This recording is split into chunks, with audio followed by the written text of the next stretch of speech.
तुम्हारा नया नाम हम तुम्हारे हाथ में खुद गोंदेंगे। बैठो अपू। श्लोक, तुम हमारे साथ जबरदस्ती नहीं कर सकते हो। हाँ तो हमने कहा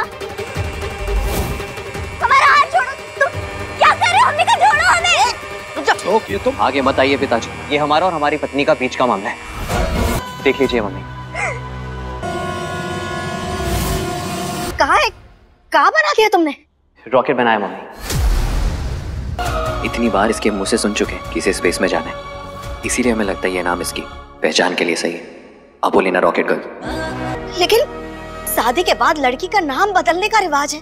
नाम तो बदल गया ना मम्मी, अपोलिना शुक्ला से अपोलिना पांडे हो गया इसका नाम। बुरा मत मानिए मम्मी प्लीज, हमें अपोलिना नाम का मतलब नहीं पता, लेकिन हम देख सकते हैं कि यह नाम उसे आसमान में उड़ने के लिए पंख देता है, इसीलिए हम इसका पति होने के नाते इसे यह नाम देते हैं, अपोलिना पांडे।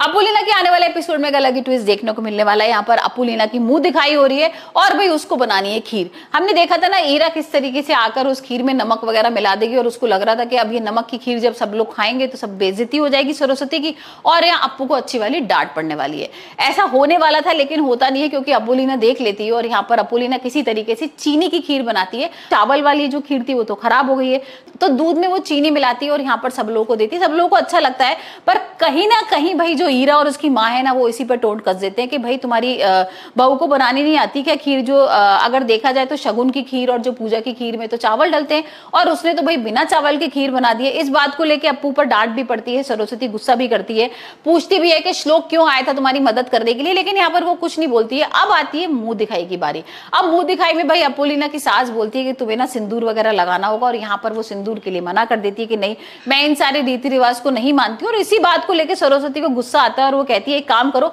तुम ना घूंघट यहाँ तक रख लो अपना पूरे मुंह के नीचे तक और कोई तुम्हारी शक्ल देखेगा ही नहीं। जब वो यहाँ पर आती है नीचे तो सारे लोग एक एक करके उसको पैसे दे रहे हैं, गिफ्ट दे रहे हैं, लेकिन ईरा और ईरा की माँ को तो भाई बहुत ज्यादा जलन हो रही है ना, और उनको तो भाई ऐसा करना है ना, बहुत बड़ा हंगामा और सरस्वती की बेइज्जती करनी है, अप्पू की भी डांट पड़वानी है। तो यहाँ पर वो तो घूंघट उतार देती है। जैसे ही घूंघट उठाती है ना, देखती है कि इसने तो सिंदूर वगैरह सब लगाए हुए और एकदम से वो शॉक हो जाती है। उसको लग ही नहीं रहा था कि भाई ये सारे रीति रिवाज करेगी।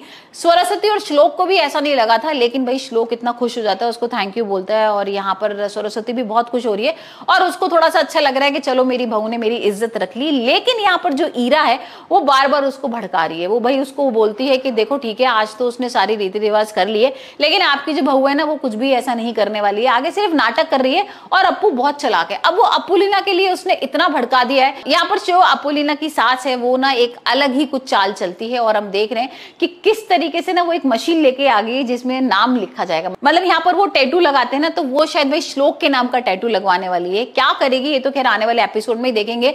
लेकिन अब ईरा ने इतना ज्यादा भड़का दिया है ना कि भाई अप्पू आपके घर की बहू नहीं बन सकती, वो रीति रिवाज नहीं मानती है। तो अब देखते हैं वो किस तरीके से एक एक करके उससे बदला लेने वाली है।